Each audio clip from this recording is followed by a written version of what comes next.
Good morning students. Welcome to chemistry online class. In this session, we will discuss the topic Boyle's law. Before moving to the gas laws, we want to know the important information: pressure, volume, temperature and number of moles are the four variables used in the gas laws. Among these four variables, any two variables are constant. Remaining two variables are used to find the relationship between them.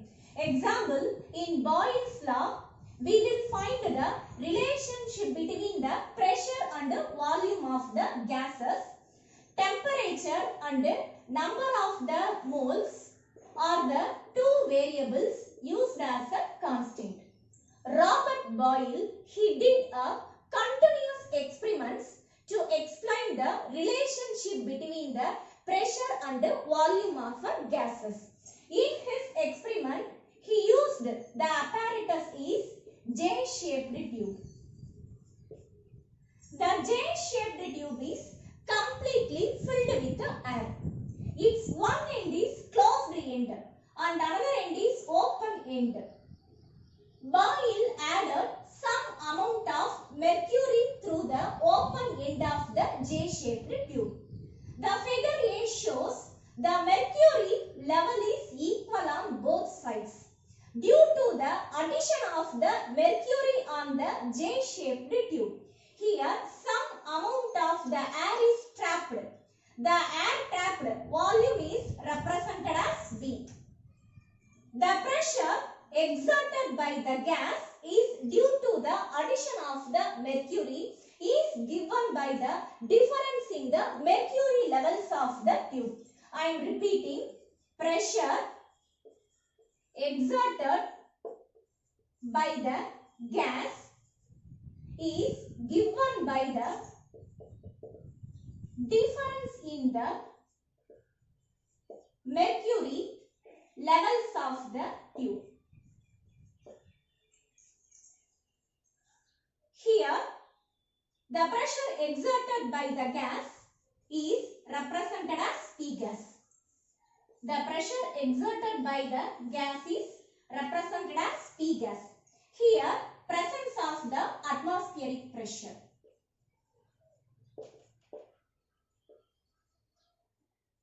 Already we know the pressure exerted by the gas is given by the difference in the mercury levels of the tube. First of all, I would like to find the pressure exerted by the gas on figure A. Pressure gas is equal to, here, presence of the atmospheric pressure. Here, mercury level is equal on both sides. So, difference in mercury levels of the tube is 0. I am repeating, in figure A, difference in mercury levels of the tube is equal to 0. So, pressure gas is equal to atmospheric pressure plus 0. We know atmospheric pressure is 1 atmosphere. So, I am concluding the pressure exerted by the gas in figure A is equal to 1 atmosphere. Further, Boyle added excess of the mercury through the open end of the J-shaped tube. He stopped adding the mercury if the air trapped volume is reduced into half of its original volume. Here, air trapped volume is reduced into half of its original volume. So, air trapped volume is represented as V by 2. Now, we want to find the pressure exerted by the gas in figure B. P gas is equal to, here, presence of the atmospheric pressure. So, atmospheric pressure is equal to 1 atmosphere plus the mercury level increases to 760 mm. In figure B, the mercury level increases to 760 mm. Already we know 760 mm is equal to 1 atmosphere. Mercury level increases to 760 mm. So 760 mm Hg is equal to 1 atmosphere.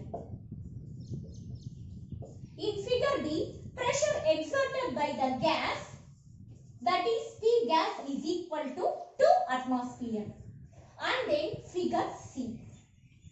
Further, Boyle added some amount of the excess mercury through the open end of the J-shaped tube.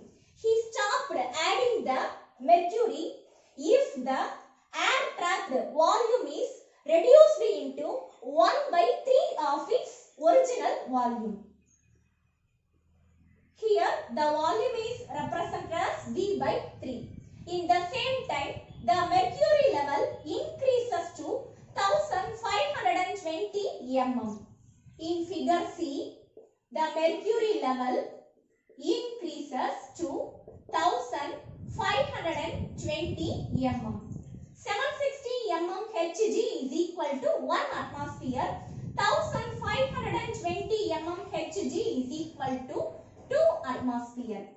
In figure C, the pressure exerted by the gas is equal to, here presence of the atmospheric pressure, that is 1 atmosphere plus mercury level increases to 1520 mm, which is equal to 2 atmosphere. So 1 atmosphere plus 2 atmosphere is equal to 3 atmosphere. In figure C, the pressure exerted by the gas is equal to 3 atmosphere. What we conclude from these experiments? In figure A, mercury level difference is equal to 0. So its pressure is equal to 1 atmosphere. In figure B, the volume is reduced into half of its original volume.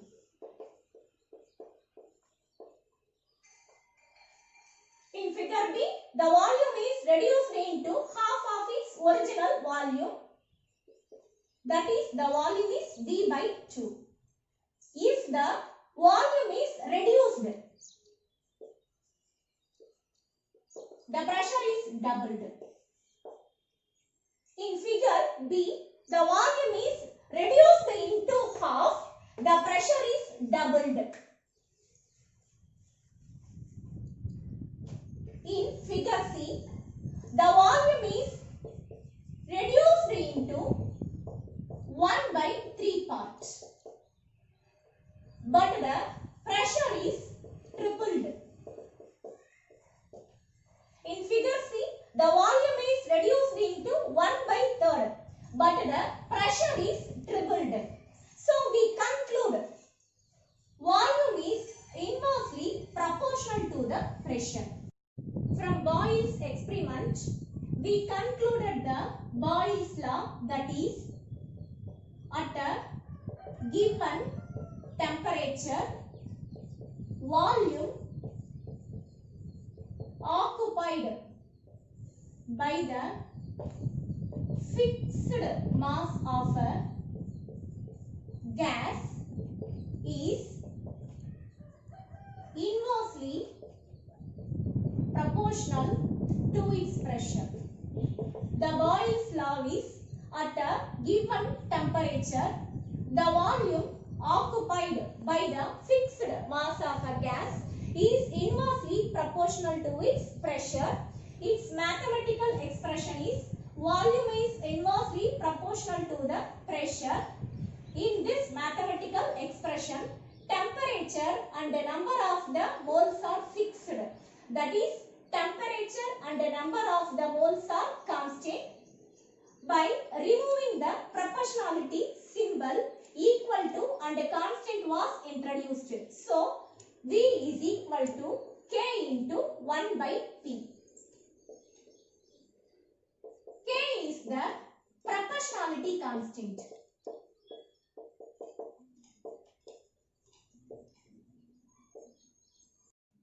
pressure will move to the left hand side. The mathematical expression will become PV is equal to K at constant temperature and mass. In Boyle's law, the mass is fixed mass. Whatever the chemical behavior of the gas, if the provided pressure is low, Boyle's law is applicable to all gases. At a constant temperature, given mass of a gas is under two different set of conditions, the Boyle's law will become P1 V1 is equal to P2 V2 is equal to K. Now, graphical representation of the Boyle's law. In this graph, pressure is taken in the x-axis and then volume is taken in the y-axis. This graph is drawn by using the Boyle's law. Pressure is inversely proportional to the volume. This graph shows if the pressure decreases, volume increases, or else if the pressure increases, volume decreases. Now, 1 by V is equal to A. I am considering 1 by V is equal to A. Now, I am taking 1 by V in x-axis and then pressure in y-axis. Now, 1 by V is equal to A. So, pressure is directly proportional to the A. This graph indicates if the pressure increases, A increases, that is 1 by V increases. If pressure decreases, A decreases, that is 1 by V decreases. Now, what we understand from the pressure-volume relationship? Point number 1. The pressure is due to the collision of the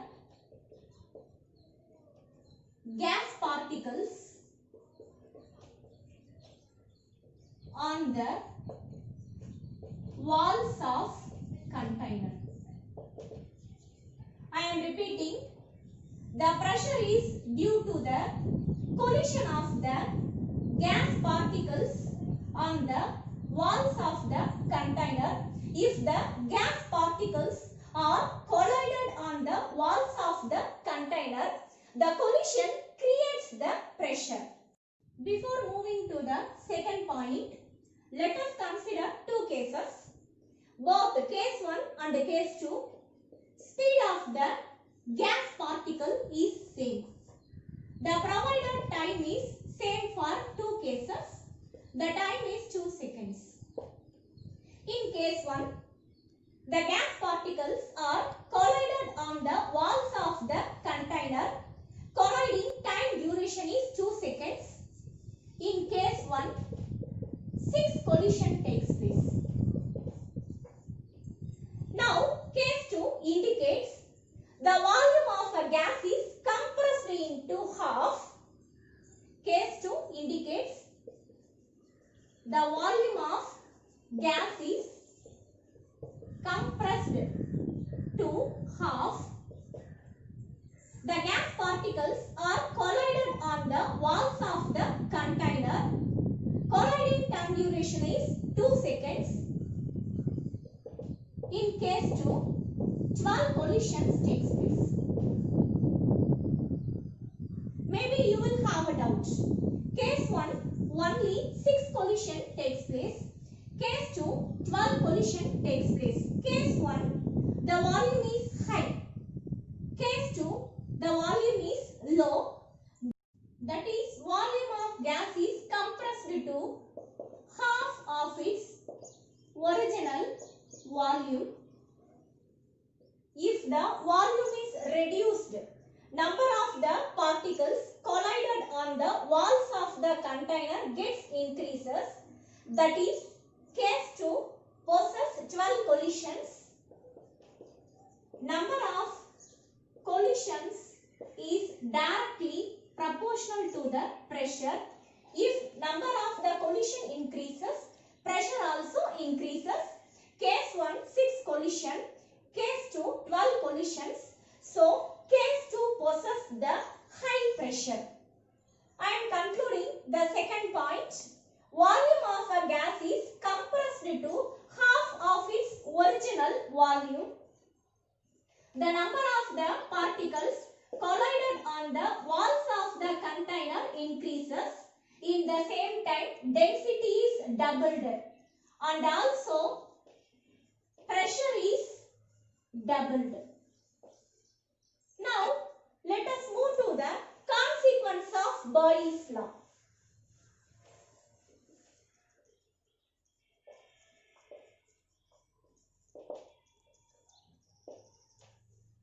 From the Boyle's law, we are able to derive the pressure density relationship. We know the Boyle's law at two different conditions. P1 V1 is equal to P2 V2. We know the volume is equal to mass divided by density. In Boyle's law, mass is the fixed one. So, Boyle's law will become P1 into M divided by D1, which is equal to P2 M divided by D2. I am cancelling the M on both sides. Now, P1 divided by D1, which is equal to P2 divided by D2. Here, M is the mass of the gas. D1 is the density of the gas at pressure P1. D2 is the density of the gas at pressure P2. Now, this D2 will come to the left hand side and this D1 will come to the right hand side. This mathematical expression will become P1 into D2 is equal to P2 into D1. From this mathematical expression, we will conclude pressure of a gas is directly proportional to the density of a gas. We will meet in the next session. Thank you, students. Thank you.